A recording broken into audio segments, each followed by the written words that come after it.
On a cold winter night in Chicago's Little Palermo, the streets glisten beneath the rain, quiet, heavy, and waiting. Inside Giovanni's ristorante, the air feels different. Conversations hush the moment he walks in. Matteo Vitali, the kind of man whose power doesn't come from shouting, but from silence. Every glance, every movement, speaks of a life built on control. The staff freeze, their nerves stitched with fear. But among them moves a young waitress, Isla Navarro, 27. Tired eyes, quiet steps, and a heart that's seen too much. To everyone else, she's invisible. Just another face passing through long nights and low wages. But tonight, the invisible woman will be seen. When she notices the kitchen runners shaking hands, something inside her tightens. Instinct, the kind that doesn't ask questions, it just moves. In a single second, her life collides with his. A stumble, a shattered plate, a ruined suit, and the kind of silence that holds its breath before the storm. Guns rise. The world stops. Yet instead of rage, Matteo looks at her like he's trying to understand something he's never seen before. Fear and courage living in the same eyes. She apologizes, trembling, but her voice carries truth. What no one knows yet is that she didn't ruin his dinner. She saved his life. That moment, simple, human, and desperate, will change everything that follows. Before we go further into this story, take a second to support this channel. Your like, your comment, and your share help us keep telling stories like this. Where are you watching from? Drop your city below. Let's see who's still with us. In the days that followed the chaos at Giovanni's, the city carried on as if nothing had happened. But for two people who had barely spoken, the night refused to fade. Matteo Vitali, the man who could silence a room with one glance, sat in his penthouse office staring at the city that both belonged to him and haunted him. Below, the streets moved like veins of light through darkness, restless and cold. He had built everything from the ground up, territory, fear, respect, yet none of it felt like power anymore. The moment that shy waitress had shattered his dinner, he'd felt something strange in his chest. It wasn't anger. It wasn't confusion. It was recognition. He had seen that kind of fear before, in himself, years ago, when life had not yet stripped away the softness he used to know. Now, sitting behind glass walls that looked down on the same city he once vowed to control, he couldn't stop replaying her face, pale from shock, trembling but steady, eyes carrying the weight of something that didn't belong to that place. When he closed his eyes, he could still hear the crack of breaking glass and the hush that followed. He should have been furious. Instead, he felt something closer to curiosity, something dangerous for a man like him. His right-hand man, Luca, walked in, breaking the silence. "We checked the food, boss." The risotto was laced. Slow acting, enough to drop you by dessert. Matteo's jaw tightened. "Who?" Luca hesitated, eyes shifting. "Still checking. But whoever did it had access to the kitchen." Matteo leaned back, voice quiet. "Find out. No one moves until I know." When Luca left, Matteo sat in stillness, listening to the hum of the city through the glass. Someone had wanted him dead. That wasn't new. What was new was that a woman with nothing to gain had stopped it. He couldn't decide which unsettled him more, the betrayal in his ranks or the kindness of a stranger. Across town, Isla Navarro sat on the edge of her narrow bed, staring at the same pair of shoes she wore every day. The news hadn't mentioned what happened at Giovanni's. It never did when men like Matteo Vitali were involved. But the fear still clung to her skin. Every time she closed her eyes, she saw guns drawn, heard chairs scrape, felt every beat of her heart slamming against her ribs. She had acted on instinct, but instinct didn't pay rent, and it didn't protect her from the consequences. She worked double shifts at the diner the next morning, serving regulars who knew nothing about the storm she had stepped into. When her co-worker, Maria, nudged her and asked why she looked pale, Isla simply said, "Didn't sleep much." She didn't say that she'd spent the night listening for footsteps in the hallway, or that her stomach turned every time a black car passed outside. Her apartment smelled faintly of cleaning spray and damp laundry. Her mother, Esperanza, lay in the next room, her breathing shallow from the oxygen tube that looped around her face. Isla checked the machine twice, then quietly folded the stack of hospital bills on the table. She ran her fingers along the edges, reading the numbers like they were written in another language. Money owed, medication due, rent late. Life had a way of piling weight onto the quiet ones. That evening, Mateo's men gathered in a dim back room of a private club. The walls were lined with photographs of men in suits from generations ago, the founding ghosts of his empire. Mateo stood before them, eyes cold. Someone inside Giovanni's made a move. That doesn't happen without permission. The men murmured, exchanging glances. Rico Ferrante, Mateo's childhood friend and lieutenant, smirked from the corner. Could have been anyone, Mateo. People talk. You can't control every hand that touches a plate. Mateo's gaze didn't waver. You're right, but I can control what happens after. Rico's smile faded. He'd grown restless under Mateo's leadership, itching for chaos, tired of Mateo's obsession with precision. You've been distracted lately, Rico said under his breath, just loud enough for the room to feel it. Since that waitress incident, you look soft. Mateo's eyes locked on him. Careful. The word came out low, sharp enough to cut the air. Rico leaned back, smirking again, but everyone knew there was truth in his jab. Mateo wasn't the same since that night. And in their world, distraction was fatal. Isla left work late that night. The diner's neon sign buzzed weakly as she walked home through the freezing wind. Her hands were shoved deep in her coat pockets, her scarf pulled to her chin. She could feel eyes on her, maybe just her imagination, maybe not. At a crosswalk, a car slowed beside her. She froze, pretending to check her phone. The window rolled down slightly, and a man's voice said, "Miss Navarro?" Her heart stopped. She turned. A man in a dark coat leaned out, calm, professional. "Mr. Vitali would like to thank you in person." The words were polite, but they didn't feel like a request. Isla's throat tightened. "Tell him I'm fine," she said quietly, taking a step back. The man's expression didn't change. He insists. Moments later, she found herself in the back of a sleek black car, heart racing, palms cold. The city lights blurred through the tinted windows. She didn't know if she was being taken to dinner or to her death. Mateo waited in a private lounge overlooking the river. When she entered, escorted by 2 guards, he stood. "Leave us," he said. The men stepped out. Isla stayed near the door, clutching her coat. "Why am I here?" Mateo gestured to the seat across from him. "Seat." She hesitated. "I prefer to stand." He studied her quietly. "You saved my life." She shook her head. "I just made a mess." "You noticed the runner," he said. "You saw something I didn't. That's not a mess. That's awareness." Her voice was soft but steady. "Awareness doesn't make me safe, does it?" He leaned forward, elbows on his knees. "It might. If you let me make it so." She frowned. "Is that a threat?" He shook his head slowly. "A protection." She met his eyes for the first time since Giovanni's. "I don't want protection. I just want to go home." He gave a slight nod, then looked away, almost smiling. "Most people beg for my attention. You're asking to leave it behind."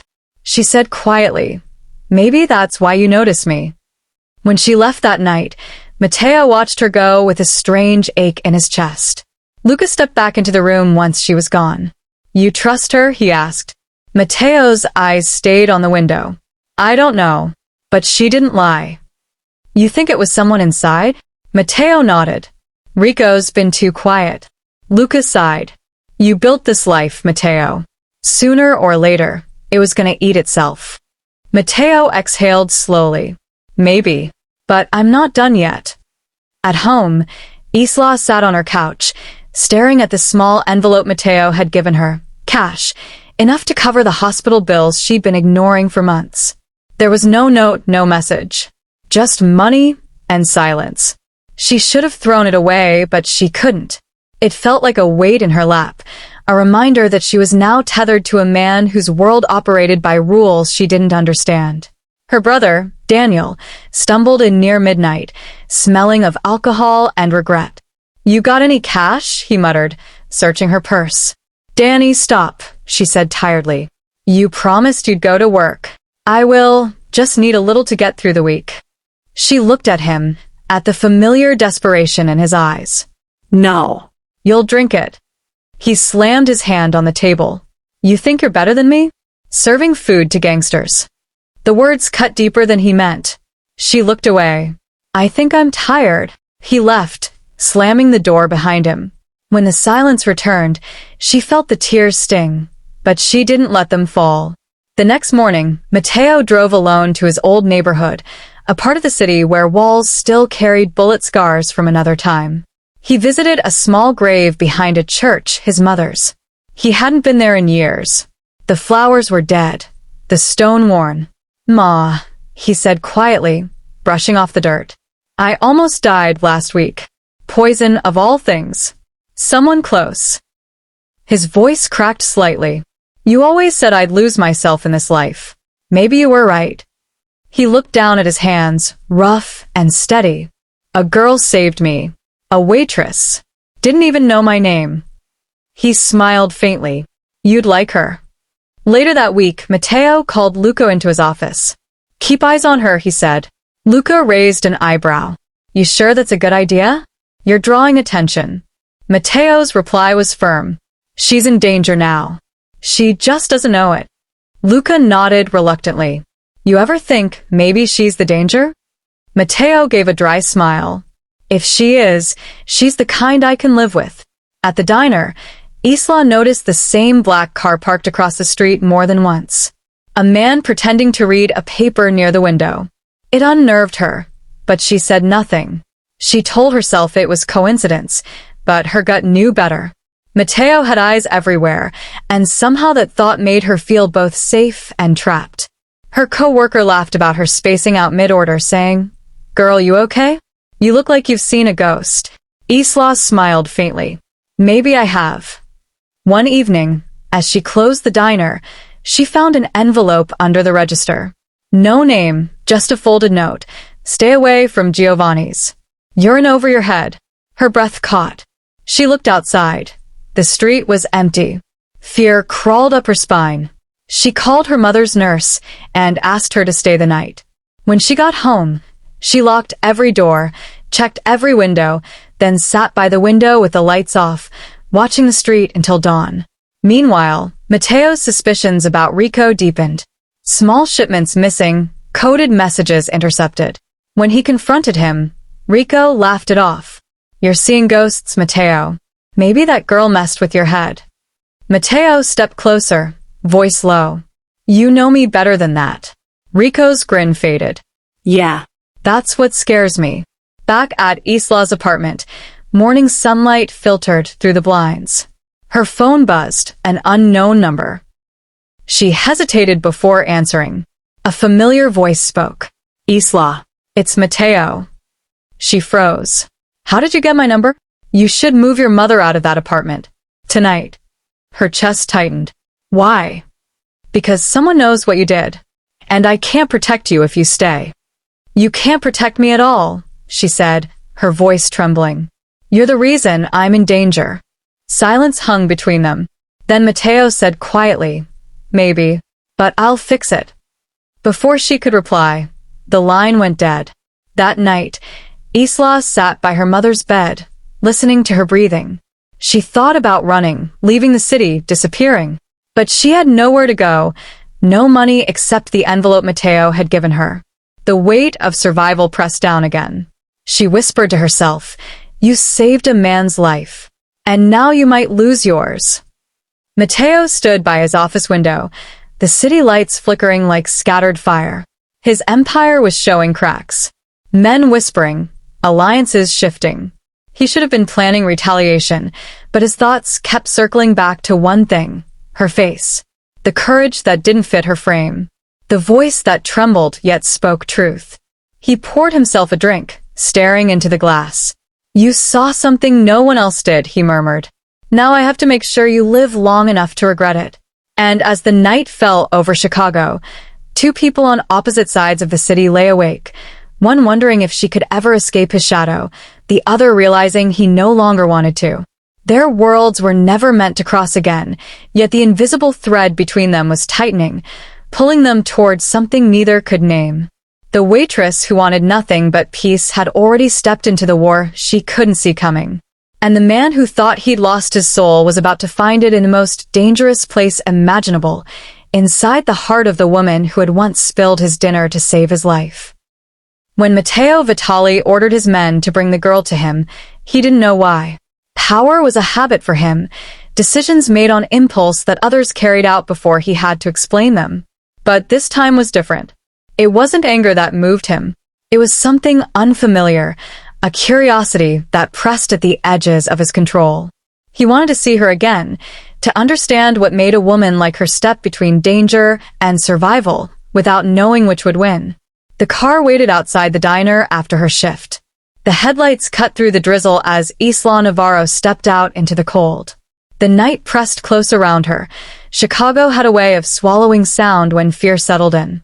A man in a dark suit approached. "Miss Navarro?" She stiffened. "Who's asking?" "Mr. Vitali. He'd like a word." Her pulse kicked. "I told your boss I'm done with that restaurant." The man's face didn't move. "He's not asking about dinner." She thought of running, but where would she go? Home was too small to hide in, and the way he said her name told her refusal wasn't an option. So she climbed into the back seat of a car that smelled faintly of leather and expensive silence. The city lights flickered across her face as they drove. Her mind replayed every second of that night at Giovanni's, the shattering plate, the frozen room, his eyes watching her with that strange calm. She had saved his life, but she couldn't shake the feeling that she had also invited him into hers. Matteo sat in the back of another car across town, waiting. When she stepped out of the sedan and was led toward him, he felt the familiar hum of control return, but beneath it pulsed something else, guilt, maybe, though he'd never admit it. When she entered, he dismissed his men with a nod. The door shut, and the car's world shrank to the sound of rain against metal. Isla stood a few feet away, coat still wet, eyes steady despite the fear tightening her jaw. "Why am I here?" she asked quietly. Matteo studied her. "Because you did something I don't understand." "I already said I'm sorry for what happened at the restaurant," she replied. "You don't spill a man's food to save him," he said, his voice calm but firm. "You saw something." Her eyes dropped for a second. "I saw a man's hand shaking. That's all." Matteo leaned back. "And you decided that meant poison?" "I decided something felt wrong," she said. "People don't need reasons when they're scared." Matteo nodded slowly. "And yet you weren't scared enough to stay still." She let out a small, nervous laugh. "Trust me, I was terrified." "Then why do it?" he pressed. She hesitated, her breath shallow. "Because no one else was looking." For a moment, the air between them thickened with quiet understanding. Matteo had spent years surrounded by men who followed orders, never instincts. But this woman, who had every reason to stay out of his way, had done the opposite. He realized that kind of courage didn't come from fearlessness, it came from exhaustion. From living so long in survival mode that you stopped calculating risk. She was shaking slightly, but her voice didn't crack. "Can I go now?" she asked. Matteo nodded toward the window. "You can. But remember this, once you touch my world, it doesn't let go easily." She frowned. "I don't want your world. You already stepped into it," he said. "And that makes you a target." She blinked, confused. "A target for what?" "For whoever wanted me dead," he said plainly. "They don't like witnesses." Isla swallowed, her voice quiet. "I didn't see anyone." "Doesn't matter," he said. "They'll assume you did." As she left the car, his men waited to drive her home. Matteo stayed behind, watching her through the window as she disappeared into the rain. For a man who never questioned instinct, he suddenly couldn't stop. Why had she really done it? Was it courage or pity? And why did it matter? When he finally spoke, it was mostly to himself. She's either the smartest woman I've met or the most dangerous. Back at her apartment, Isla sat on the couch with her hands shaking. Her mother was asleep, the sound of her breathing machine filling the silence. Isla replayed every word, every glance from that conversation. He hadn't threatened her, not exactly. But there was something unsettling in the way he spoke, as if everything he said carried a warning between the lines. She made tea just to have something warm to hold, but her mind wouldn't slow down. Her phone buzzed, a message from an unknown number. "You're safe tonight. Don't go back to Giovanni's." No name. Just those words. She knew who it was from. The thought should have comforted her, but it only made the walls feel smaller. Meanwhile, Matteo stood in front of his office window as Luca handed him a folder. "The kitchen runner's missing," Luca said. "Disappeared 2 days ago." Matteo's eyes hardened. "Find him. If he's smart, he's halfway to Mexico." Matteo turned, voice steady but cold. "Then we find what's left of him." Luca hesitated. "What about the girl?" "Leave her be," Matteo said. "For now." Luca gave a half smile. "You don't usually let civilians walk away." Matteo didn't answer. He poured himself a drink, the sound of the liquid louder than their silence. "She's not a civilian anymore," he said finally. The next evening, Isla worked her shift at the diner, pretending everything was normal. But the moment a group of men in suits walked in, she froze. Their eyes scanned the room with a kind of focus that didn't belong to hungry customers. She backed toward the kitchen, heart pounding. One of them smiled thinly. "You must be Isla." The cook stepped forward. "She's busy." The man's smile didn't fade. "Tell her Mr. Vitali sends his regards." He dropped a small envelope on the counter and left. Inside was a note, "Don't walk home tonight." And beneath it a phone number. She stared at it, unsure if it was a warning or a command. When her shift ended, she called the number. Matteo's voice came through immediately. "Good. You listened." She exhaled. "What do you want from me?" "Nothing," he said. "But someone else might. Stay where you are." "You can't just—" she began, but the line cut off. Minutes later, a black SUV pulled up. A woman stepped out, tall, professional, clearly one of Matteo's. "Ms. Navarro, come with me." Isla hesitated. "Who are you?" "Security," the woman said. "Your name's been mentioned in conversations you don't want to be part of." The chill in her tone left no room for argument. Isla followed, watching the diner fade in the rearview mirror. The woman drove her to a gated property outside the city. The house was large but quiet, the kind of place built for hiding rather than living. Matteo waited inside, standing near a fireplace. "I told you not to go back," he said. Isla's eyes flashed. "You can't just order me around. Someone's trying to kill me," he said. "You saved me once. That puts you in danger whether you like it or not." "Then maybe I should have let you die," she snapped before catching herself. Matteo didn't flinch. "Maybe. But you didn't." The silence between them stretched. Then softer. "You're safe here. That's all that matters tonight." Isla turned toward the window, arms crossed. "Safe." "Right." "Surrounded by men with guns." "Better that than what's waiting outside," he said. "Who?" she asked. Matteo didn't answer. "You'll sleep here for now." "And if I refuse?" she asked. He looked at her with quiet certainty. "You won't." She stared at him, frustrated by how calm he remained. "You think you can fix everything with money and walls." He replied quietly. "You think safety is cheap?" "I think safety doesn't exist," she said. He almost smiled. "Then we finally agree on something." Later that night, Matteo sat alone in his office downstairs. Luca entered with updates, but Matteo wasn't listening. His thoughts kept drifting upstairs to the woman sleeping in the guest room. He wasn't used to protecting people for reasons that didn't involve leverage. Power was simple. Emotion complicated it. For the first time in years, he found himself wanting to explain his world instead of control it. Luca noticed his distraction. "You sure she's worth this?" Matteo didn't look up. "Worth has nothing to do with it." Upstairs, Isla lay awake. staring at the ceiling. Every creak of the old house made her flinch. She thought about her mother, about Daniel, about the life she had tried to keep small enough to survive in. And now, because of one impulsive act, she was living in the home of a man whose name made people disappear. Yet when she remembered the look in his eyes, not cold, not cruel, just tired, she felt something she didn't expect. Empathy. She whispered into the dark. What did I get myself into? Morning came slowly. Mateo found her in the kitchen, making coffee like she'd lived there for years. She didn't look up when she said, "I'll leave after breakfast." "No, you won't," he replied. She sighed. "You can't keep me here." "I'm not keeping you. I'm protecting you." "There's a difference?" she asked. "There is to me," he said. She turned, meeting his gaze. "You're used to control. I'm not one of your men." "No," he said. "You're something else." She frowned. "What's that supposed to mean?" He paused before answering. "Someone who reminds me what it feels like to be human."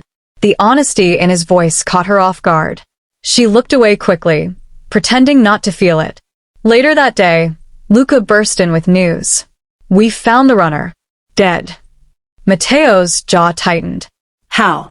"Shot in the head, execution style. Same Mark Rico's guys leave." Mateo's silence was sharper than anger. Luca asked, "You think Rico's making a move?" Mateo nodded. "He's been waiting for me to blink." Luca glanced upstairs. "You sure you want her here when that happens?" Mateo said quietly, "That's exactly why she stays."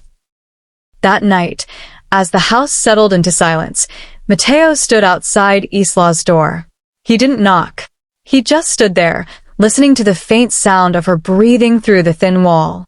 For years, he'd lived surrounded by loyalty and fear, but neither had ever felt as fragile or as real as that sound. When he finally turned away, the decision had already been made.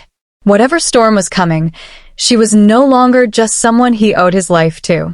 She was the line he couldn't cross, and the reason he might finally try to. And as dawn approached, the city outside began to wake, unaware that its quietest corner now held a secret it could never understand.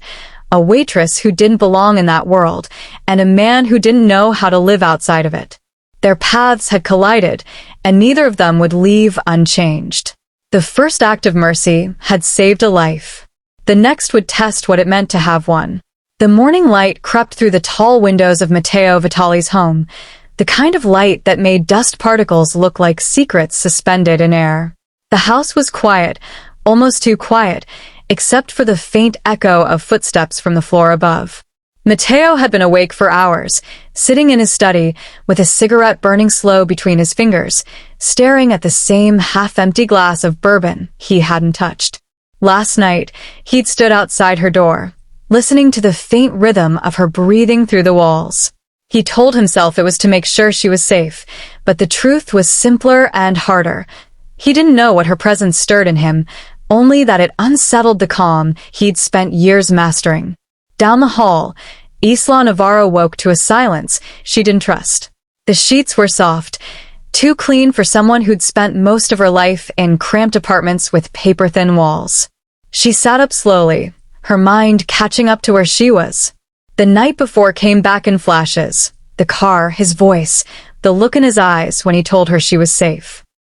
Safe. The word echoed, foreign and temporary. She stepped out of bed and wrapped herself in the robe laid out on the chair. When she opened the door, the smell of coffee drifted down the hall. Mateo was standing in the kitchen, sleeves rolled up, watching the news on mute. "You didn't have to make coffee," she said quietly, unsure how to speak to a man like him in a kitchen like this. He turned, expression unreadable. "I didn't. Maria did." She looked around. "Maria?" Housekeeper, he said. "She leaves early." He gestured toward a cup already poured for her. "You should eat something." She shook her head. "I'm not hungry." He didn't press, just leaned against the counter. "You didn't sleep."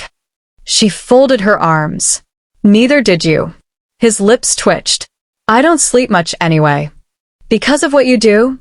she asked, her tone cautious but curious. He met her eyes. "Because of what I've done." They stood there for a long moment, a tension neither wanted to name. He broke it first.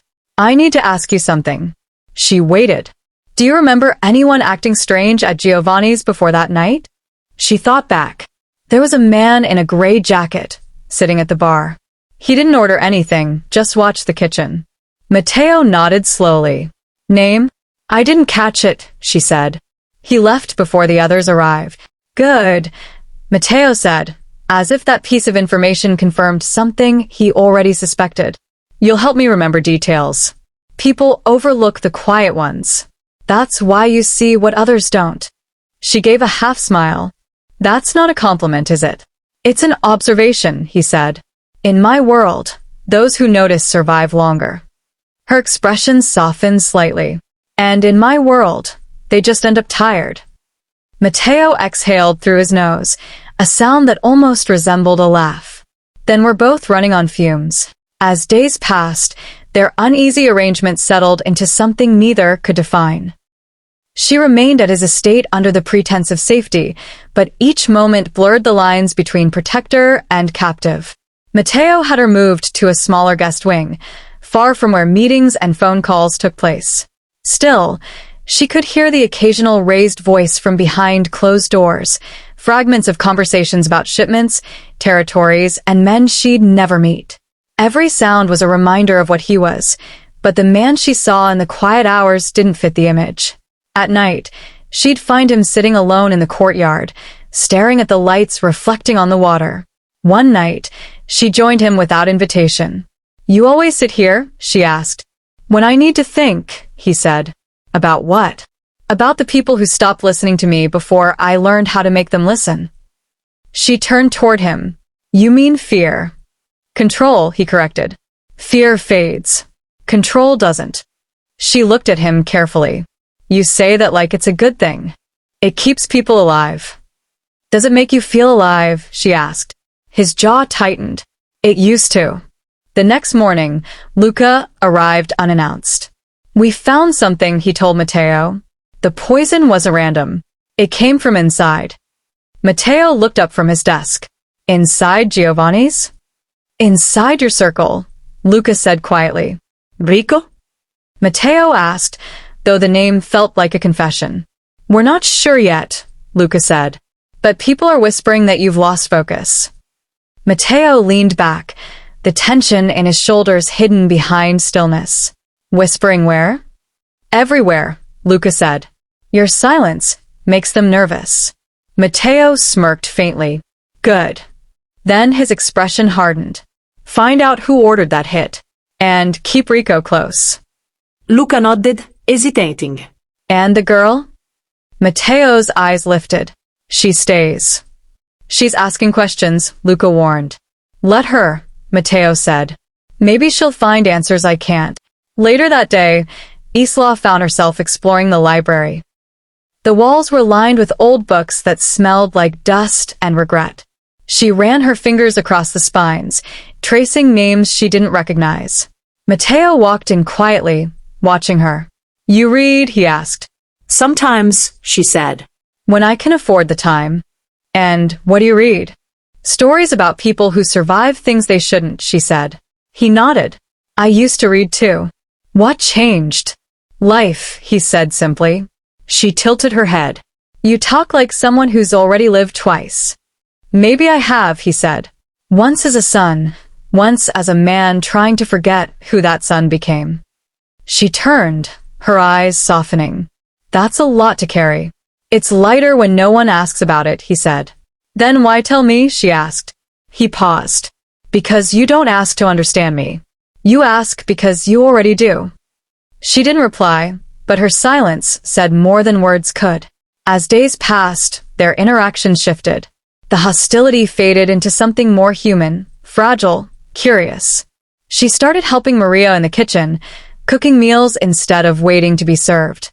Matteo joined her once, rolling up his sleeves awkwardly. She laughed. You don't look like someone who cooks. My mother taught me before she died, he said. She said a man who can cook his own meal never starves for control. Isla smiled faintly. She sounds like she was smarter than most. She was, he said, his voice quiet. For a moment, the air between them felt warm, familiar. But it never stayed that way long. The sound of Luca's footsteps down the hall reminded them that comfort was temporary. That evening, Matteo gathered his men in the main room. "We have a problem," he began. "Someone in this house tried to kill me, and they'll try again." Rico, sitting near the corner, tilted his head with a smirk. "You sure it wasn't the waitress who caught you off guard?" The room chuckled nervously. Matteo's voice cut through the noise. "She's the only one who didn't flinch." Rico leaned forward. "Careful, brother. You're trusting strangers now." Matteo's stare didn't waver. "You think I don't know who's loyal?" Rico smiled thinly. "That's what every dead man says before dinner." Luca stepped between them. "Enough." Matteo stood. "Meeting's over." The men dispersed slowly, but the tension lingered. When they were alone, Luca muttered, "He's testing you." "Let him," Matteo said. "He won't like what he finds." That night, Isla overheard fragments of the argument as she passed the hallway.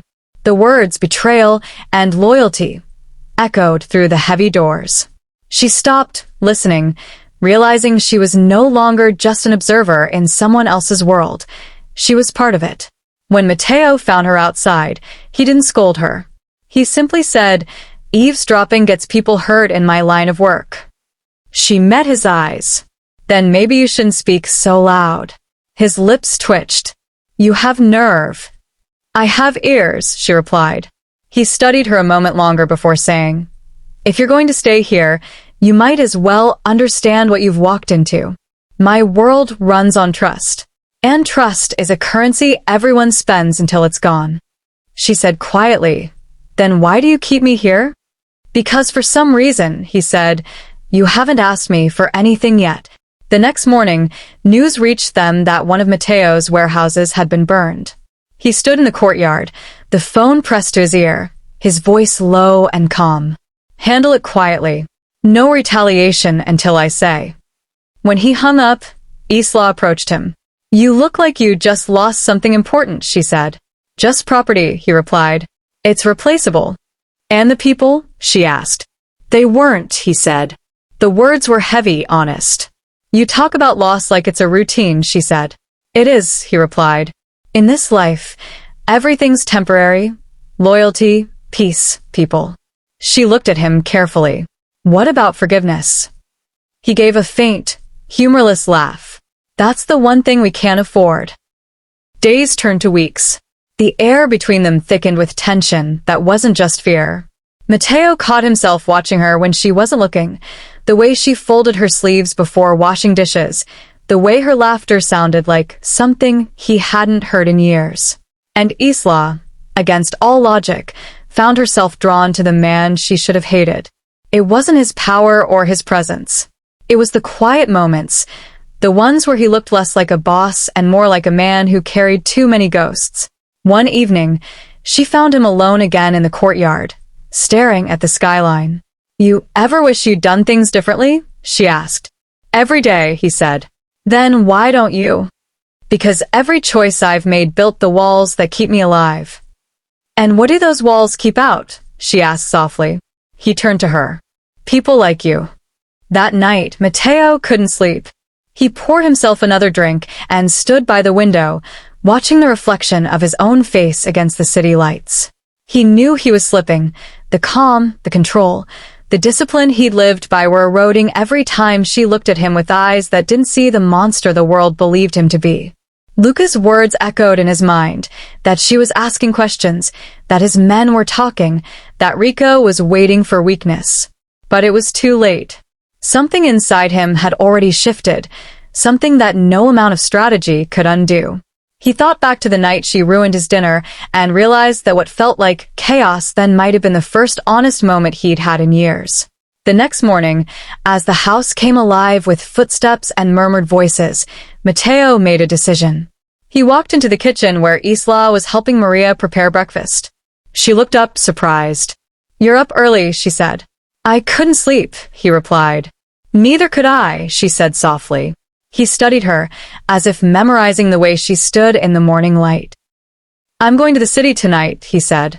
It's dangerous. I don't want you here alone. You're not my keeper, Matteo. No, he said. But you're under my protection. That means something. She sighed, half smiling. You sound like someone who's used to giving orders. I am, he said. And you're used to ignoring them.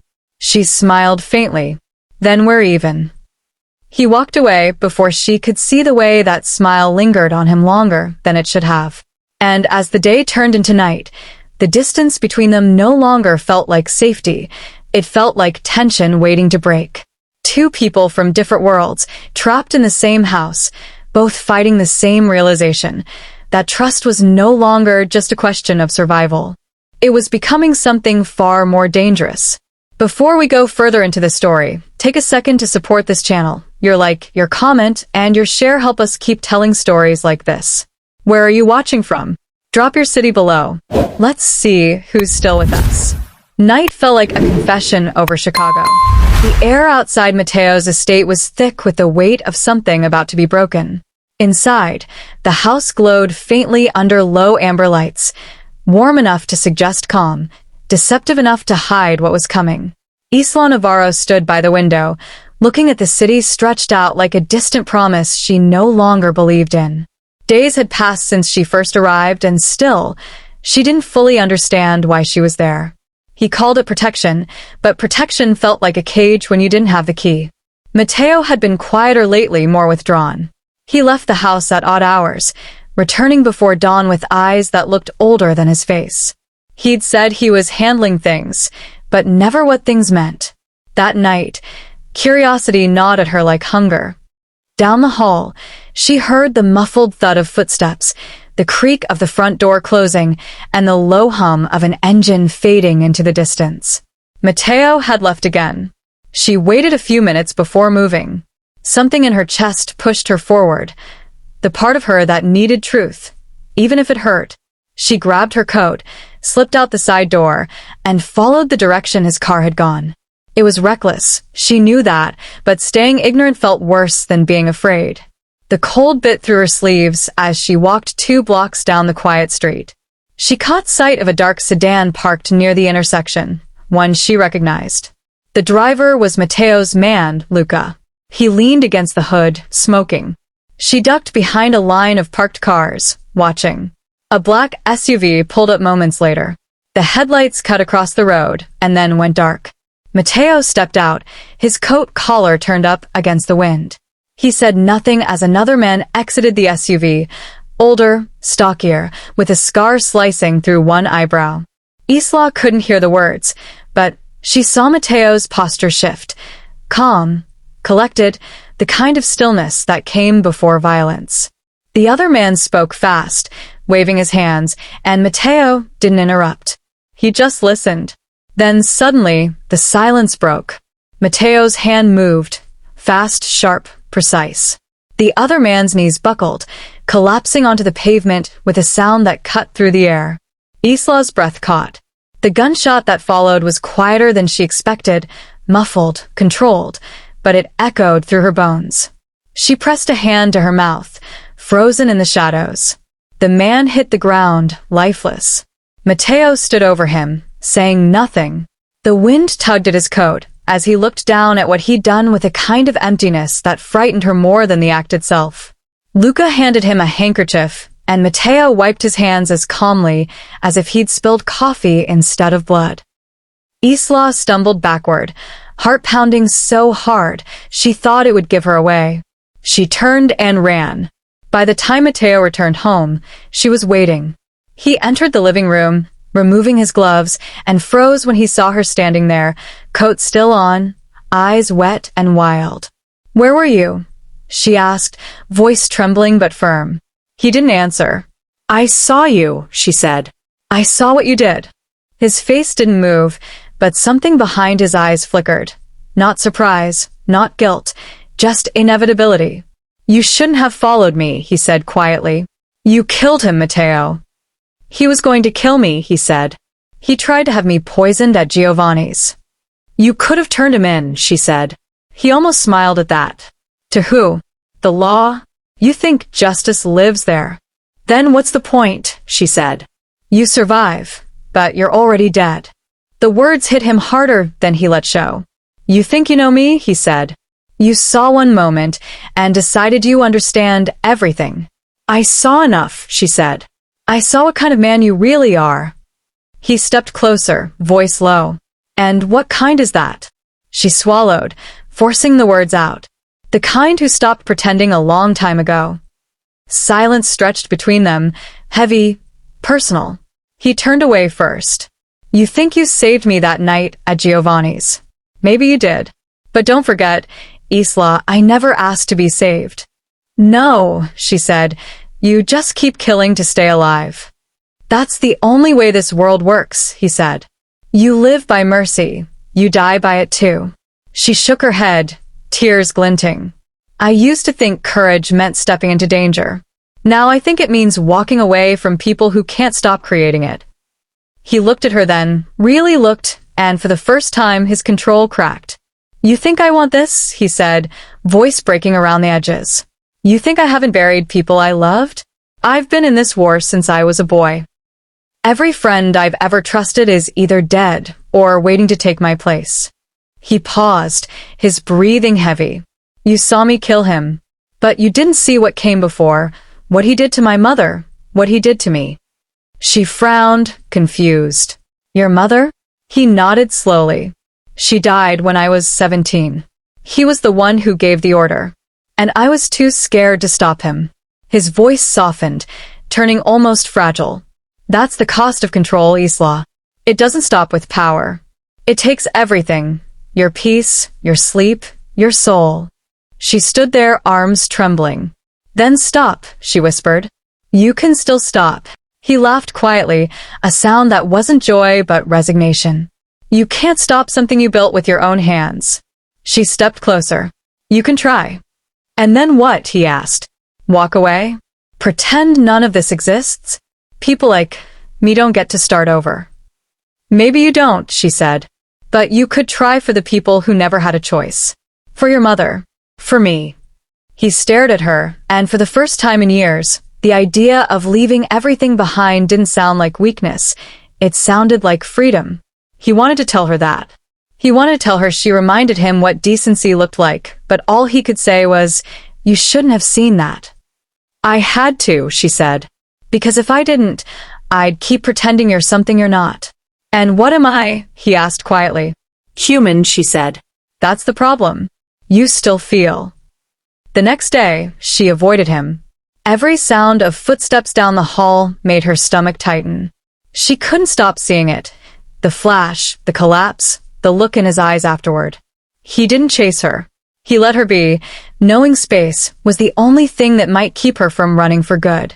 But when night fell again and the house was still, she found him in his office, sitting in the dark. He didn't turn when she entered. You're not afraid of me, he said softly. You should be. Maybe I am, she said.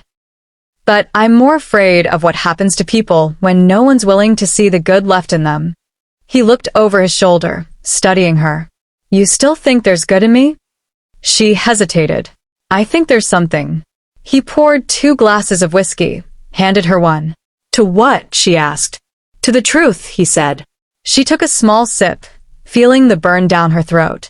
And what's that? That mercy doesn't survive in my world. And love, he stopped, shaking his head. Love just makes you hesitate. She looked at him steadily. Then maybe hesitation's what saves you. He didn't answer. He just stared at her, eyes dark but alive. For a long moment, they sat there in silence, 2 people caught between fear and something they didn't have a name for. Outside, thunder rolled across the city, distant but steady, like a warning. A phone buzzed on Mateo's desk, cutting through the quiet. He picked it up, listened, said nothing, then hung up. His jaw tightened. What is it? Isla asked. A reminder, he said, that peace is always temporary. What happened? She pressed. Rico, he said. He's making moves. Your friend? He was, Mateo said. Now he's just another threat I should have ended sooner. She watched his expression change, calm shifting to resolve. You're going after him, she said. I have to, he said. No, you don't, she said. You could walk away. And leave everything behind?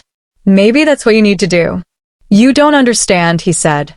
If I don't stop him, someone else will. And they'll come for me, for you, for anyone near me. Then don't make more enemies, she said. You think it's that simple? He asked. It never is. Hours later, Mateo was gone again. Isla sat in his chair, staring at the empty glass he'd left behind. The storm outside grew louder, wind rattling the windows like impatient hands. She didn't know why she cared what happened to him, but she did. Against every rational thought, she cared. And when the clock struck midnight, and she still hadn't heard from him, she made a decision. She found the spare keys he'd left on the counter, took his car, and drove toward the part of the city she'd promised herself she'd never go near. Mateo was standing in a warehouse when she found him. The place was cold, the air heavy with dust and gun oil. Rico's men were already there, surrounding him. Isla parked the car half a block away, heart hammering as she crept toward the building. Through a broken window, she saw him standing in the center of the room, coat slick with rain, eyes calm even as 10 men circled him like predators. You should have stayed gone, Rico said. You talk too much, Mateo replied. Still think you can scare me? Rico laughed. I don't need to scare you. You're already cracking. Everyone sees it. You let some girl distract you, and now you're losing everything. Mateo's voice was even. You talk about loyalty, but you tried to poison me. I did it for us, Rico said. You got soft. You forgot what this is. No, Mateo said. I remembered what it costs. The fight erupted fast. The first shot rang out, echoing like thunder through the hollow space. Mateo moved with terrifying precision, each motion measured, each strike final. Men dropped one by one, their shouts swallowed by the sound of gunfire. Isla couldn't move, frozen behind the wall, watching him fight with a kind of grace only desperation could fuel. Rico lunged, catching Mateo's arm, knocking the gun free. The two men collided, fists and rage colliding in a brutal rhythm. Blood streaked Mateo's face. Rico laughed through broken teeth. You can't change, he spat. You'll die the same way you lived, alone. Mateo pushed him back, his voice a growl. Maybe, but at least I'll die knowing I tried. The final blow was fast, the crack of bone, the fall of silence. Rico collapsed motionless. Mateo stood over him, chest heaving, blood dripping from his knuckles. Isla stumbled inside, unable to stop herself. Mateo, she whispered. He turned, his face torn between relief and disbelief. You shouldn't be here, he said. She looked at the bodies, the blood, the broken glass. Now I know why you can't sleep, she said softly. Because every night looks like this. He said nothing. She stepped closer, voice trembling. This is the cost of control, isn't it? He nodded slowly. And you still want to be near me? She took a deep breath.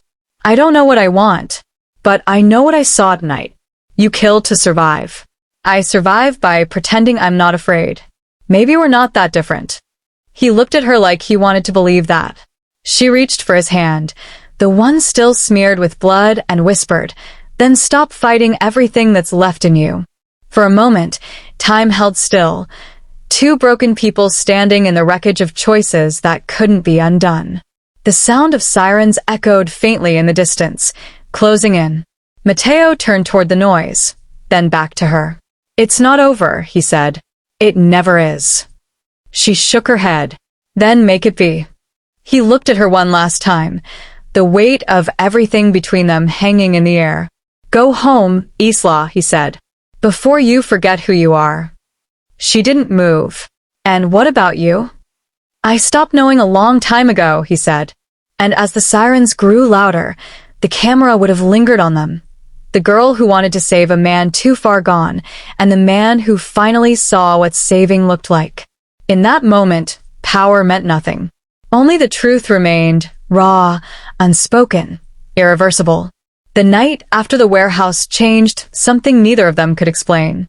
The silence in Mateo's house no longer felt protective. It felt haunted. He came back before dawn, face bruised, shirt torn, eyes hollow from what he'd done. The men who worked under him scattered when they saw him. No one dared ask questions.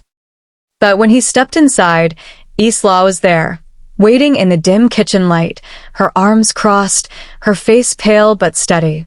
"You came back," she said quietly. He nodded, hanging his coat on the chair. "I said I would." "You could have been killed," she said. "I almost was," he replied, voice flat. She swallowed hard. "Then why do you keep doing it?" He looked at her, tired eyes softening. "Because every time I try to stop, someone reminds me why I can't." "And who reminded you tonight?" she asked. He gave a small, broken smile. "You did." They stood there, neither speaking, both listening to the sound of the refrigerator hum and their own uneven breathing. He took a step closer, then another, until he could see the faint tear at the corner of her sleeve. "You shouldn't have come to the warehouse," he said. "I had to," she answered. "If I hadn't, I wouldn't have believed what I already knew." "And what's that?" he asked. "That you're not the monster you pretend to be." He gave a small laugh, the kind that held no amusement. "You saw me kill a man, Isla." "I saw you end something that should have ended a long time ago," she said. "There's a difference." Mateo turned away, hands gripping the edge of the counter. "You don't understand what that costs," he said. "Every time I pull that trigger, it's not just them who dies. A piece of me goes with it, but it's the only thing that keeps the people I care about alive." She looked at him, voice soft. "Then maybe the people who care about you don't want you to keep killing yourself to stay alive." He froze at that. Her words landed deeper than she knew. For years, he'd surrounded himself with loyalty built on fear, but no one had ever spoken to him like this. Like, she wasn't scared. Like, she was trying to reach the man behind the power. Over the next few days, something unspoken began to form between them. Not comfort, not exactly trust, but a quiet understanding. Mateo didn't order his men to follow her anymore. He stopped questioning where she went in the house. She moved through the rooms freely, helping Maria with chores, reading in the library, sometimes leaving small notes for Mateo on his desk, reminders to eat, to sleep, to breathe. He never replied, but he always read them. Every night, he found himself glancing toward the hallway, where her light still glowed long after midnight. And every morning, when she crossed paths with him in the kitchen, their eyes met just long enough to make the silence heavy again. One evening, rain tapped softly against the windows. Mateo sat at the piano in the corner of the room, something he hadn't touched in years. The melody was hesitant, unsure, as if he were testing whether music still belonged to him. Isla paused in the doorway, listening. "I didn't know you played," she said. He didn't turn. "I used to. My mother taught me before everything changed." "It's beautiful," she said. He stopped, his fingers hovering above the keys. "No," he said quietly. "It's just noise pretending to be something more." She walked closer. "You sound like someone who's afraid to feel anything good." "Good doesn't last in my world," he said. "Then maybe you should stop living in it," she replied. "You make it sound simple." "It's not," she said. "But it's a start." He looked up at her then, eyes darker than the rain outside, softer than she'd ever seen. "Why are you still here, Isla?" he asked. "Because leaving doesn't mean forgetting," she said. "And because I think there's something worth saving, even if you don't." He leaned back, a faint smirk touching his lips. "You think I can be saved?" "I think you already were," she said. "The night you didn't kill me at Giovanni's." The days that followed were quiet but charged. She started joining him for meals, sitting across from him at the long dining table that once felt like a throne room. Sometimes they talked, sometimes they didn't need to. He'd ask about her mother, and she'd tell him stories, how she used to hum lullabies while cleaning, how she called Isla her miracle after surviving childbirth. "She's the reason I keep going," Isla said one night. "Even when I'm tired of everything." Mateo nodded slowly. "My mother was the same. She believed I could be more than what this life offered." "Y wishi de listenet." "You still can," she said. "It's never too late." "For some things it is," he replied. "But not for this," she said softly. For the first time in years, Mateo let his guard down. He started sharing pieces of his past he'd never spoken aloud. How his father had forced him into the business after his mother's death. How Rico had been like a brother until greed took everything honorable they'd built. He was family, Mateo said one evening. And I killed him. Isla didn't look away. You did what you had to. That's what I tell myself, he said. But sometimes I wake up and wonder if I just became him. She reached across the table, her hand brushing his, a fleeting touch, hesitant but real. You didn't, she said. You stopped him. That's the difference. That night, neither of them slept. The air between them felt different now, not dangerous, but alive. They talked until the clock struck 3, about everything and nothing. About music, about the smell of rain, about what peace might feel like if they ever found it. And somewhere in that quiet, they both realized something terrifying, that the connection between them had already gone too far. Mateo knew it was dangerous. He could feel the eyes of his world closing in. His men were watching, whispering, waiting for him to make a mistake. And she was too pure, too kind, too human for what he'd become. Yet when she laughed, really laughed, he forgot all of it. Rico's death had shifted the balance of the streets. Rumors spread fast.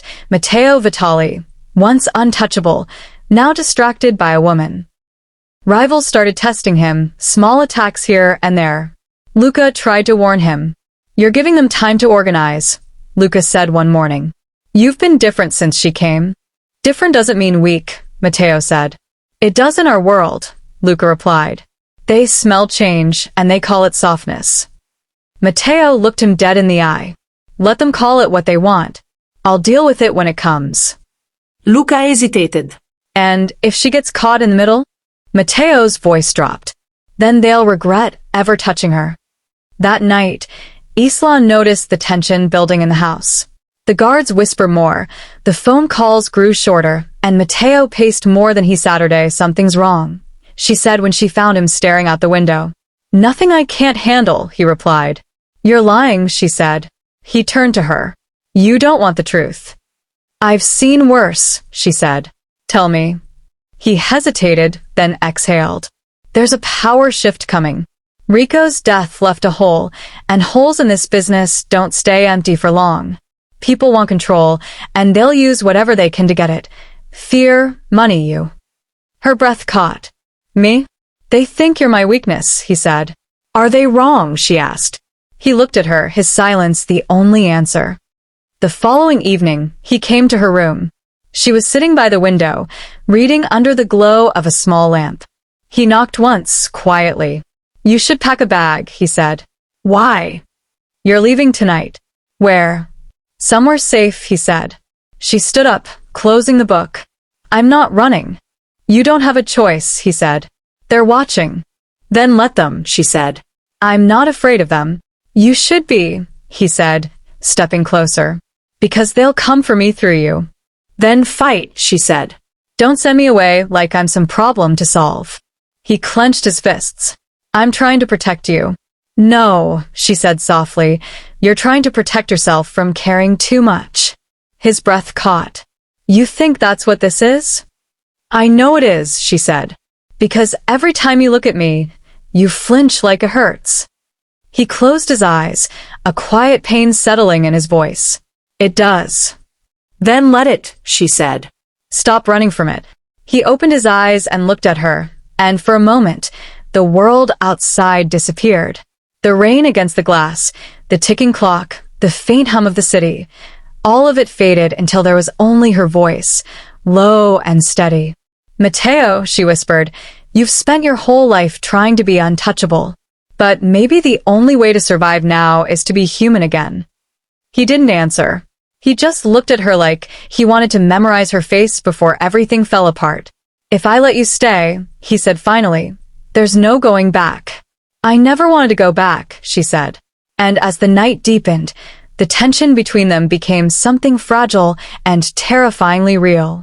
It wasn't passion in its usual sense, it was recognition, the silent understanding between two people who had seen too much and still found something worth holding on to. He reached for her hand, slowly, carefully, like he was asking permission. She didn't pull away. They stood there in that moment. A man who had built his world on power, and a woman who had reminded him what it meant to feel. Neither said the words they both knew were there. Some truths were too dangerous to speak aloud. Outside, the city was changing. The power vacuum Rico left behind was filling fast, and Mateo knew what was coming. Betrayal, blood, chaos. But for the first time in his life, he didn't feel alone facing it.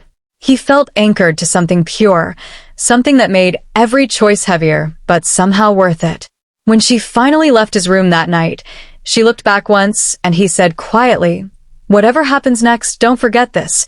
I meant every word I didn't say." She smiled faintly, eyes glistening. "Neither will I." But even as they both tried to hold onto that fragile piece, the storm outside their walls was already gathering. Enemies were watching, waiting for Mateo's guard to drop, for emotion to become a weapon. And they wouldn't wait long. The calm that lingered after their quiet nights together didn't last long. Change in Matteo Vitali's world never came softly. It arrived like a crack through glass, sudden, sharp, and impossible to ignore once it started. Word had spread across the city. Enemies Matteo thought long buried were rising again, and whispers about his weakness, about the waitress who'd softened the man no one dared touch, had reached every corner of Chicago's underworld. Matteo could feel it every time he walked into a room. His men looked at him differently now, not with the steady loyalty that once anchored them, but with a flicker of doubt they tried to hide. Luca was the first to say what others wouldn't. "They're watching you," he said one morning as Matteo stood near the window, staring out at the fog over the river. "The men are restless. They think you've lost your edge." Matteo didn't turn. "They can think what they want. Thinking leads to action," Luca warned. "You start looking human, people start thinking they can challenge you." Matteo's jaw tightened. "Let them try." Luca hesitated. "Rico's old contacts are talking again. Something's moving in the South Docks." Matteo turned then, his expression carved from exhaustion and steel. "Handle it," he said, "and find out who's feeding them information." Hours later, when the house had emptied, Islaw found Matteo sitting alone in the courtyard, a cigarette burning low between his fingers. He looked like someone trying to outstare his own ghosts. "You haven't eaten," she said softly. "I'm not hungry," he replied. "You said that yesterday." "Maybe I haven't had much of an appetite lately." She walked closer. "You're worried." He smiled faintly. "Worry doesn't suit me." "No," she said. "But you're still doing it." He glanced at her, and for a moment, the tension cracked just enough for honesty to slip through. "They're starting to question me," he admitted. "Who?" she asked. "Everyone," he said. "And when men like mine start asking questions, blood follows the answers." She folded her arms. "Then tell them the truth." He looked at her as if the idea itself were absurd. "The truth doesn't exist in my world, Islaw. Just stories people are willing to believe." That night, Matteo left the house, without saying where he was going. He didn't take guards. He didn't take Luca. He didn't even take his phone. Islaw waited up, pacing the living room until dawn painted the city in shades of gray. He didn't return until morning, his shirt stained, his knuckles raw. When she saw him, she stepped forward instinctively, her voice shaking. "Matteo, what happened?" He brushed past her without answering, heading for the sink to wash the blood from his hands. "Don't do that," she said. "Don't shut me out." He kept his eyes on the water. "You wouldn't understand." "Try me," she said. "I killed someone I trusted," he said flatly. "Someone who swore loyalty last month and sold it yesterday." She went still. "You think it's someone here?" "I don't think," he said.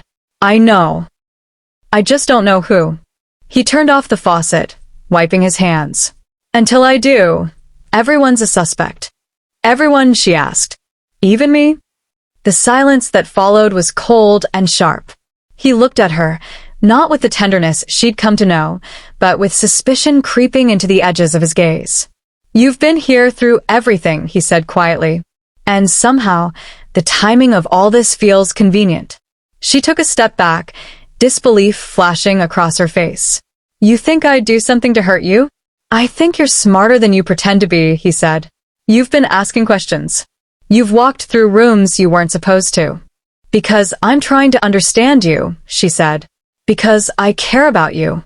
Or because you need to know enough to sell it to someone else? His words hit her like a slap. She stared at him, eyes wet, voice trembling with hurt. After everything? After what I saw, what I stayed through. That's what you think of me. Mateo's tone softened, but the damage was done. I don't want to think it, he said. But in this life, what we want doesn't matter. Trust is a luxury that gets people killed. Then maybe you should have killed me when you had the chance, she said bitterly. At least then you wouldn't have to feel anything. He looked at her, pain flickering behind his restraint. Don't say that. Why not, she said, stepping closer, her voice cracking. Because it's true? You don't trust anyone. You think love is a threat. And the moment someone sees the real you, you push them away until they disappear. He clenched his fists, his control slipping. You think this is easy for me? No, she said, but you make it impossible for anyone to stay. For a long moment, they just stared at each other. Two people caught between wanting to bridge the distance and needing to survive it. Then Mateo whispered, if there's even a chance you're working with them, I can't let that slide. You really think I could hurt you? She said. No, he said. But I've been wrong before. She shook her head slowly, tears streaking down her cheeks. Then I guess this is goodbye.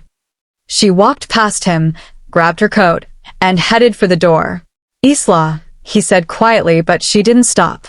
You want me gone, she said, her voice breaking, so I'm gone. But don't pretend it's for my safety. It's for your control. The door closed behind her with a sound that echoed longer than it should have. For the first time since he was a teenager, Matteo Vitali felt something close to panic. He told himself it was anger, but the hollow ache in his chest said otherwise. Luca found him later, sitting in the dark, the glow of a single lamp cutting across his face. You look like hell, Luca said quietly. Where's she? Matteo didn't answer. Luca hesitated. You think she's the leak? Matteo's jaw flexed. I don't know anymore. You should find out before someone else does, Luca warned. Because if Rico's people are still out there, she's not safe.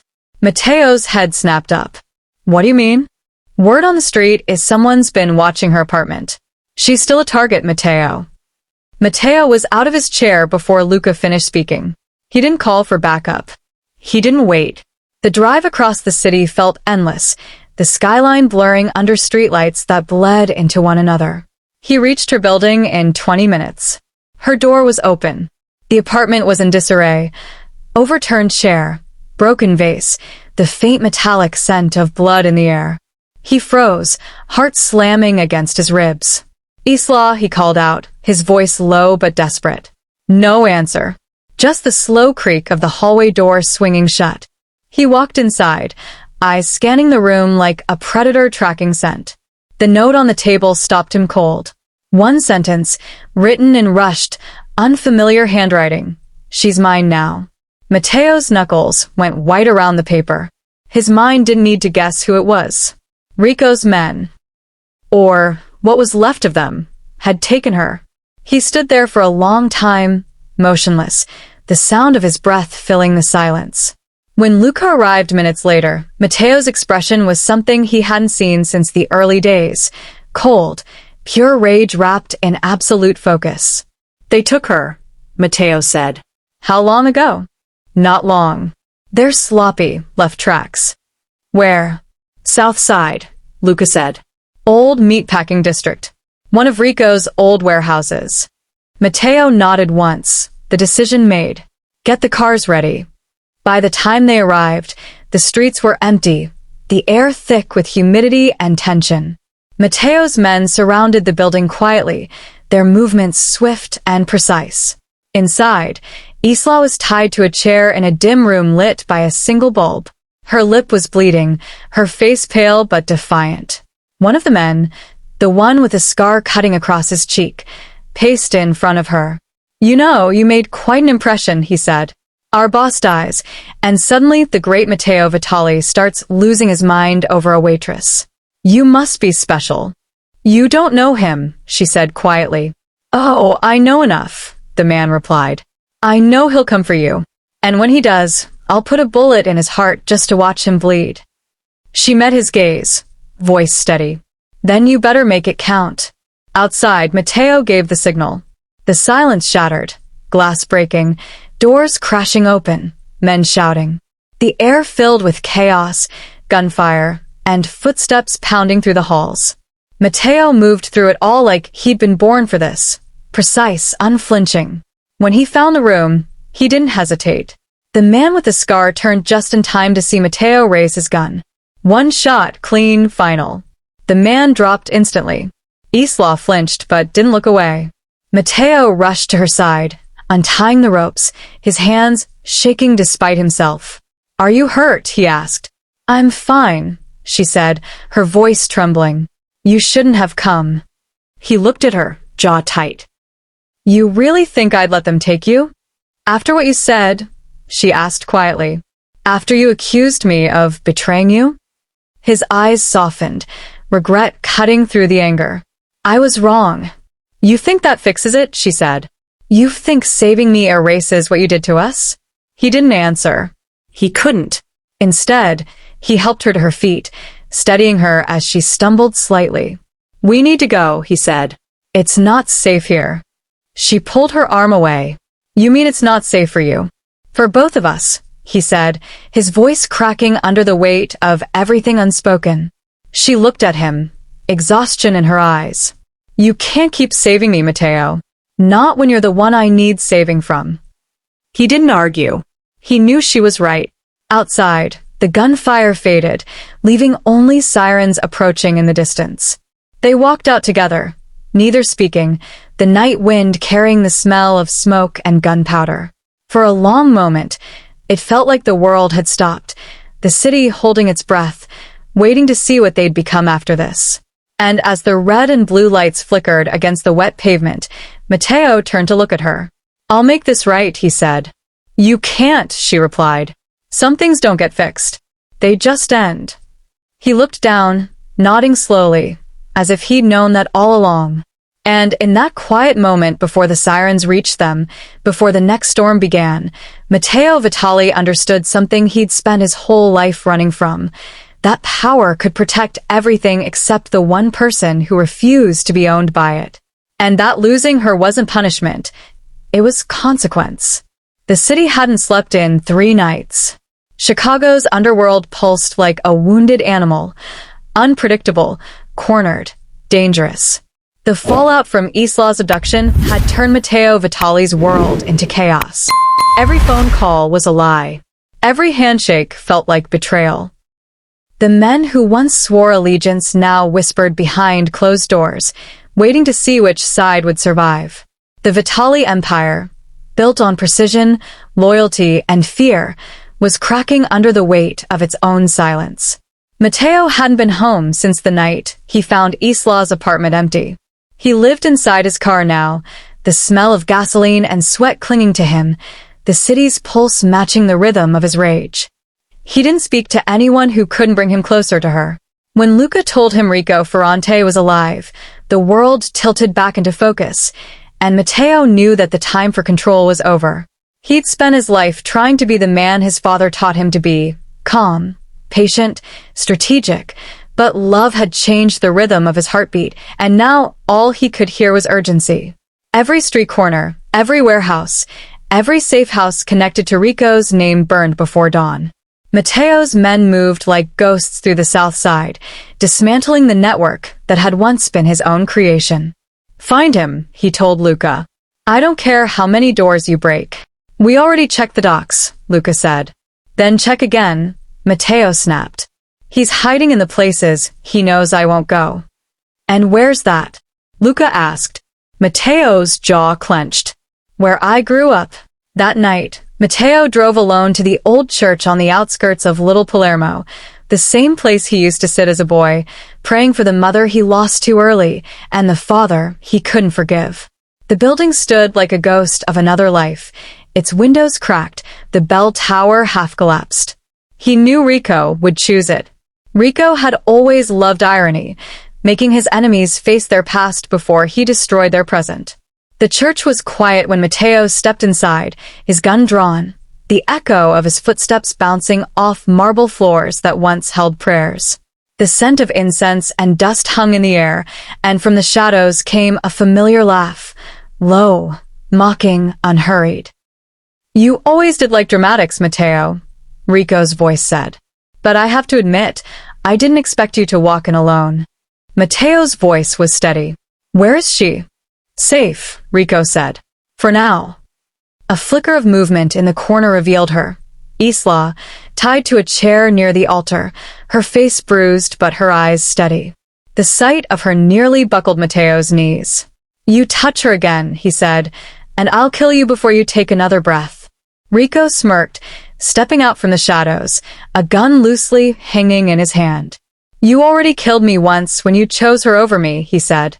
"All I'm doing is finishing what you started." Mateo's finger tightened on the trigger. "You think this is about her?" "It's always been about her," Rico said. "You don't even see it, do you? The moment you let that girl into your life, you gave the rest of us permission to question you. You made us believe you could be beaten." Isla's voice cut through the tension, low but clear. "You're wrong," she said. "He didn't change because of me. He changed because he was tired of being you." Rico turned toward her, rage flashing across his face. "You should have stayed invisible, sweetheart. It's what you're good at." "And you should have stayed loyal," she shot back. Rico's hand whipped out, striking her across the face. Mateo lunged forward, firing a shot that grazed Rico's shoulder and sent him stumbling backward. "You touch her again, I swear." "You'll what?" Rico yelled. "Kill me? Do it.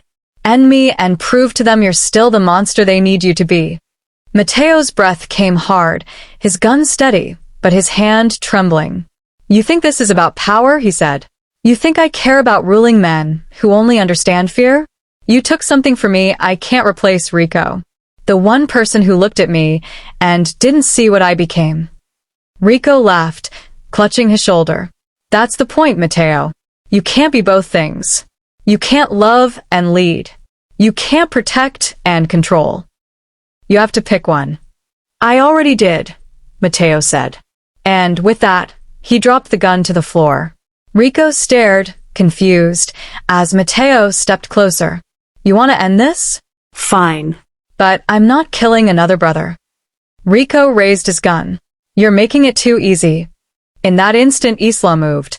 Her chair tipped backward, the rope snapping as she twisted her wrists free with a shard of glass she'd hidden moments earlier. The distraction was enough. Rico fired, the bullet grazing Mateo's side, but Mateo was already on him, the two crashing into the altar in a blur of fists and fury. Years of friendship, betrayal, and hate collided in every strike. Rico fought like a man possessed. Mateo fought like a man with something left to lose. The church filled with the sound of breaking wood, falling glass, and the heavy rhythm of breath between blows. Finally, Mateo pinned him down, his hands around Rico's throat. "You did this," Mateo said. "You turned us into this." Rico choked out a laugh, blood on his teeth. "We were always this," he gasped. Mateo hesitated just long enough for Rico to shove him off. The two staggered to their feet, circling each other like shadows of what they used to be. "You still don't get it," Rico said, raising his gun again. "If it's not me, it'll be someone else. You can't save her. You can't save anyone." "Maybe not," Mateo said, "but I can stop you." The shot echoed through the church, sharp and final. Rico stumbled back, eyes wide, a dark bloom spreading across his chest. He looked down, then up at Mateo, almost smiling. "Guess you finally picked a side." And then he fell. For a long time, there was only silence, the kind that swallows everything. Mateo stood over Rico's body, breathing hard, the smell of gunpowder thick in the air. His eyes found Isla, still kneeling by the broken chair, her hands trembling. He walked to her slowly, the sound of his boots scraping across the floor. When he reached her, she looked up at him, her voice shaking. "You didn't lose control tonight," she whispered. "You found it." Matteo knelt beside her, his face softening for the first time in hours. Are you hurt? No, she said. You? He pressed a hand to his side where the bullet had grazed him. I've had worse. They sat there for a moment, surrounded by what remained of the church, shattered pews, flickering candlelight, and the body of the man who had once been his brother. You should go, Matteo said quietly. There'll be more coming. I'm not leaving you, she said. You have to, he replied. If they see you here, they'll make you part of this. I already am, she said. You think I can just walk away after this? You have to try, he said, his tone breaking with something close to pleading. Because if you stay, everything I've done to protect you means nothing. Isla reached for his hand, gripping it tightly. What if I don't want protection? She asked. What if I just want you? He looked at her with something that hurt more than any bullet could. Then I'll be the reason you don't get to live the life you deserve, he said. And I can't do that. She shook her head. You think this is just about you? I made my choice the moment I knocked that played out of your hands. And I've been paying for that choice ever since, he said softly. Don't make me lose you to the same world I'm trying to leave behind. Outside, the sound of approaching cars filled the night, tires screeching, voices shouting orders. Matteo stood, helping her to her feet. Go out the back, he said. Luca's waiting by the fence. What about you? She asked. I'll buy you time. Matteo, go, he said firmly. Please. She hesitated only for a second, then nodded, tears blurring her vision. As she disappeared through the shadows, Matteo turned back toward the altar, picking up his gun again. The doors burst open, figures flooding in, men with guns, some his, some not. For the first time in his life, he didn't care which was which. He raised the weapon, steady, calm. By the time the shooting stopped, the church was silent again. Smoke drifted through beams of moonlight. Matteo stood amid the chaos, his body shaking from exhaustion and loss. He looked down at Rico one last time, the weight of a lifetime pressing down on him. You were right, he said quietly. I can't lead and love.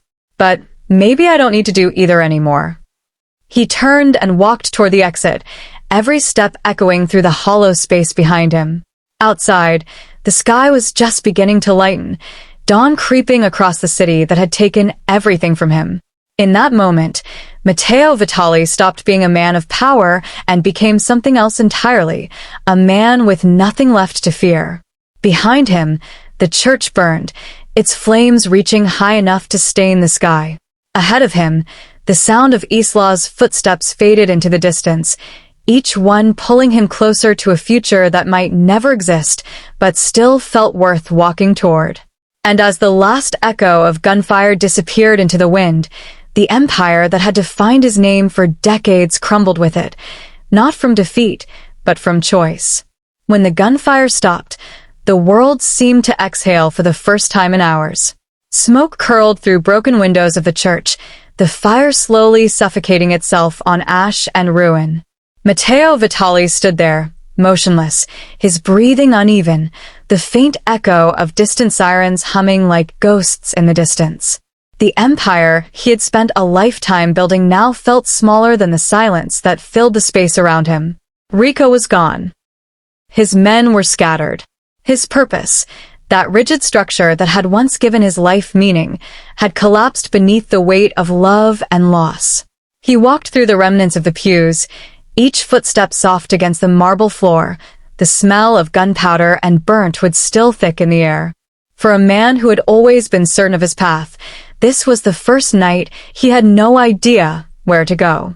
Outside, dawn crept gently across the Chicago skyline, washing away the night's violence in soft strokes of gray and blue. Matteo leaned against a crumbling pillar, blood drying on his shirt, his eyes following the slow rise of the sun. For years, that light had meant nothing to him. Another day to control, another deal to seal, another betrayal to anticipate. But today it meant freedom, even if it came too late. Luca approached quietly, his usual arrogance stripped down to exhaustion. It's over, he said. Matteo nodded. Yeah. It is. Luca hesitated.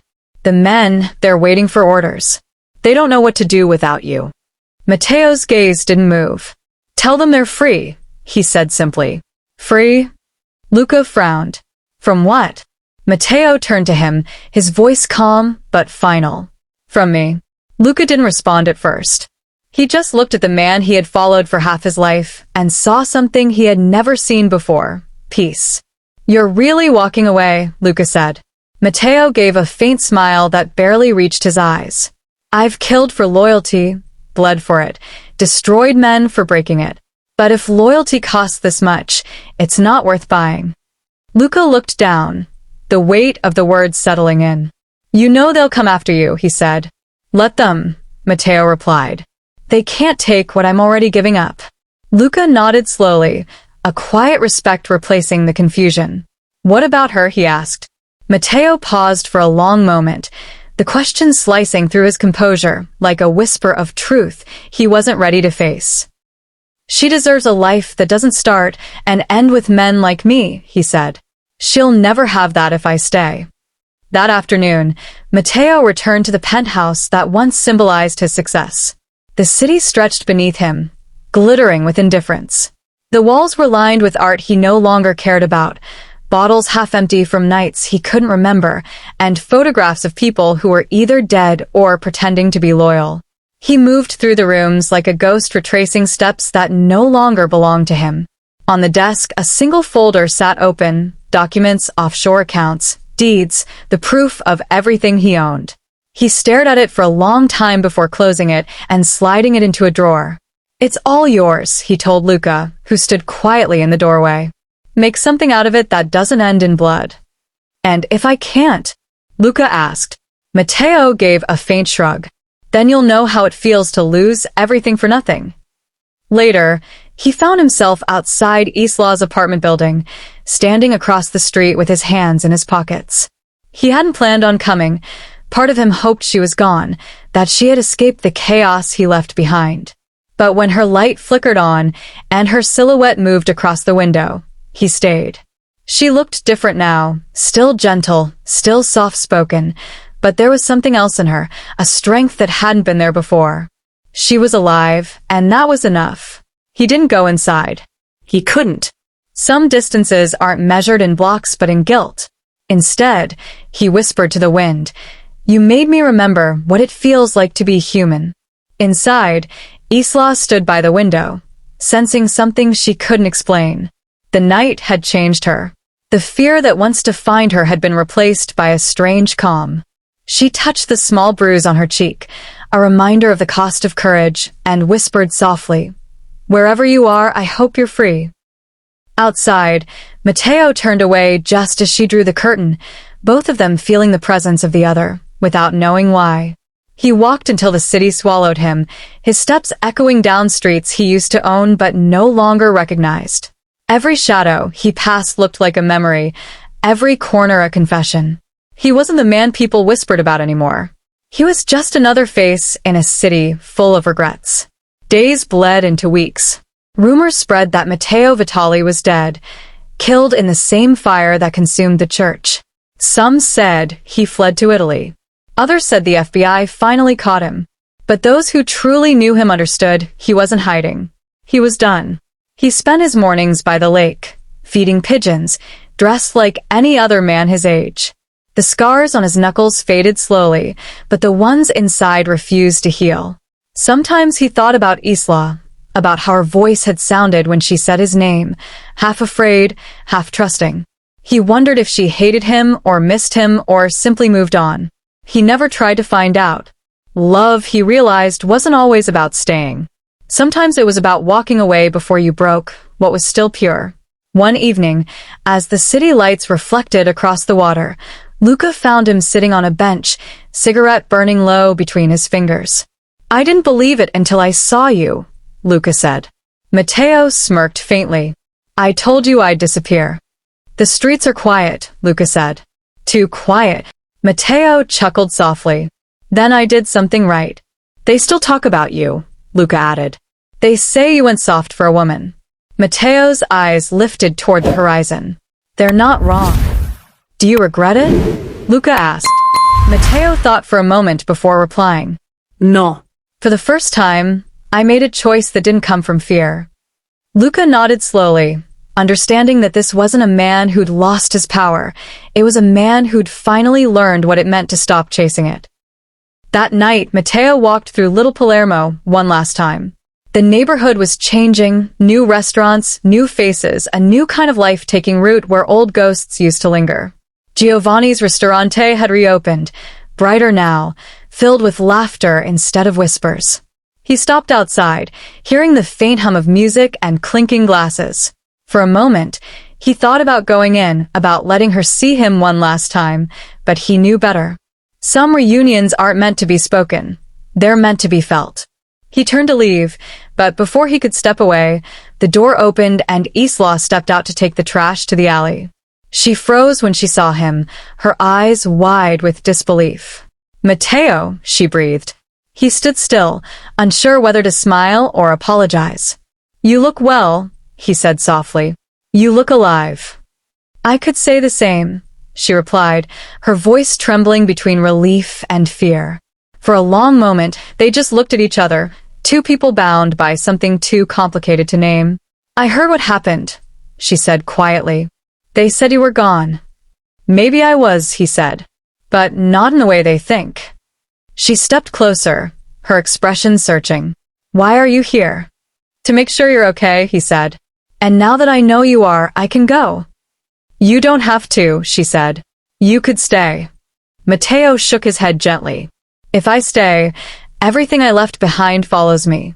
You deserve a life that isn't haunted by what I was." "You think I care about that?" she said, tears filling her eyes. "You think after everything, I'd rather live safe than live real?" He stepped closer, his hand hovering near her face but never touching. "If I touch you, I'll never walk away," he said. "And I have to, because loving you means letting you live without the shadow of my past." She looked up at him, her voice breaking. "Then at least say goodbye." He smiled faintly. Goodbye, Isla. She closed her eyes as he turned away, her voice barely a whisper behind him. "I'll remember you." He didn't look back. Some stories don't need endings, just echoes. As he disappeared into the crowd, Isla stood alone under the streetlight, the wind carrying the faint smell of smoke and rain. For the first time, she didn't feel small. She didn't feel invisible. She felt alive, not because of him, but because of what knowing him had awakened inside her. Inside the restaurant, the staff called her name, and she wiped her eyes, whispering to herself, "He kept his promise." Far down the street, Matteo lit another cigarette and looked up at the sky. The stars were faint, barely visible behind the city's haze, but they were there. He thought of his mother, of his father, of Rico, of all the men who never made it out. Then he thought of Isla, the woman who did what no one else dared to do, see him as human. "Guess I finally learned," he murmured. He flicked the cigarette into the gutter and walked toward the edge of the city, his figure fading into the quiet hum of dawn. In the end, it wasn't vengeance that set him free. It was love, raw, painful, and unfinished, the kind that doesn't end in promises or possession, but in peace. The snow had melted by the time Chicago began to feel like itself again. Months passed quietly, the chaos that once defined its underworld now replaced by the hum of ordinary life. The city moved on, as cities always do, swallowing tragedy into the rhythm of everyday noise. Giovanni's Ristorante reopened with new paint, new management, and new laughter filling the same walls that once held silence and fear. The lights were warmer now, the kind that glowed against faces instead of hiding them. And there, among the familiar scent of garlic and old jazz music, Isla Navarro worked again, this time not as a girl surviving, but as a woman who had finally learned how to live. She no longer hurried through her shifts or avoided eye contact with customers. Her steps were slower, her voice steadier, her eyes no longer darted around the room like they once did, searching for danger. She had faced it, lived through it, and come out the other side with something no money or love could buy: peace. Her mother had recovered enough to walk again, her brother was in rehab upstate, and their small apartment, once filled with unpaid bills and heavy silence, now smelled of candles and hope. Some nights, Isla still found herself awake long after midnight, listening to the quiet hum of the refrigerator and wondering if Matteo Vitali was somewhere under the same sky. She would think about his face, not the hard mask of power he wore in public, but the rare softness that appeared when he wasn't looking. The way his voice changed when he said her name, the tremor that lingered behind his calm. She knew he was out there, somewhere, living his version of freedom. And she didn't need to find him to know that he was finally at peace, too. Because some people don't return to finish stories, they leave so you can write the rest on your own. The first time she saw him again, she almost didn't recognize him. It was late, close to closing hour, and the restaurant was nearly empty. The rain outside fell in thin, silver lines, tapping softly against the windows. Isla was clearing a table when the door opened, and a gust of cold air followed the sound of footsteps. She didn't look up right away, but something in her, the part that still remembered his presence like gravity, made her turn. Matteo stood there, older, quieter, wearing a simple black coat with no entourage, no bodyguards, no shadow of the life that once followed him everywhere. His eyes found her instantly, and for a moment, neither of them spoke. He looked different, but it wasn't time that changed him, it was peace. The kind that comes after war, when there's nothing left to prove. Isla's heart raced, not from fear, but from the kind of recognition that feels like coming home. He approached slowly, each step measured, respectful, as if he was crossing into sacred ground. "You still remember me?" he asked quietly. She smiled, her eyes glassy. "You're not easy to forget." He chuckled faintly, the sound low, almost tender. "That's debatable." She motioned to the counter. "You want a table?" "Just a drink," he said. "Whatever you think I'd like." She poured him a glass of red wine, her hand steady this time, no tremor, no fear of consequence. She set it in front of him, and for a second, their fingers brushed, barely, but enough to feel like a heartbeat shared. He looked at her as if he was memorizing her all over again, the light catching her face just right. "You seem different," he said. "I'm learning to breathe again," she replied. "It's strange when you realize you were holding your breath for years." He nodded. "I know the feeling." Silence stretched between them, not awkward, just full. She leaned against the counter. "You found what you were looking for?" "Maybe," he said softly. "But it doesn't look like what I thought it would." She tilted her head. "And what did it look like before?" "Power," he said. "Respect. Fear. All the things men like me think we need to feel alive. Turns out, I only felt alive when I wasn't any of those things." Her eyes softened. "So why come back?" He hesitated, his voice steady but distant. "To see if what I lost was real or just something I imagined to survive." She gave a faint smile, and Matteo looked at her, the corner of his mouth lifting. It was real. A long silence followed, the kind that feels heavy and gentle at the same time. She glanced at his glass, untouched. "You didn't drink." "I stopped," he said. "Too many nights I tried to drown things that refused to die. And now I let them live." He paused, searching her face. "I didn't come here to stay, Isla." "I know," she said. "You never were the type to stay anywhere for long." "That's not true," he said. "I just never found a place worth staying." Her chest tightened, emotions swirling like smoke. "You found one once," she whispered. "You just didn't think you deserved it." His gaze didn't waver. "Maybe I didn't. But you—" He stopped, as if the words themselves were too fragile to exist. "You made me wish I did." She blinked away tears, forcing a smile. "You don't owe me anything, Matteo." "That's the point," he said. "For the first time in my life, I want to give something I don't owe." She didn't know what to say. He reached into his coat pocket, pulled out a folded envelope, and placed it on the counter. "For your mother's care, and your brother's recovery. It's clean money. I made sure of that." She shook her head. "You don't need to do that." "I do," he said. Because every time I think about you working 2 jobs while I sat in rooms full of cash and power, I realize how blind I was. She touched the envelope gently, her voice barely a whisper. You can't buy redemption, Mateo. I know, he said softly, but maybe I can help someone who earned it. They stood there for a long moment, the space between them carrying everything words couldn't say. The rain eased outside, turning into a slow drizzle that shimmered against the streetlights. He finally exhaled, as if setting down the last piece of his burden. Guess I finally learned, he said quietly. She smiled, her voice calm but tender. Learned what? He met her gaze. That love doesn't always mean possession.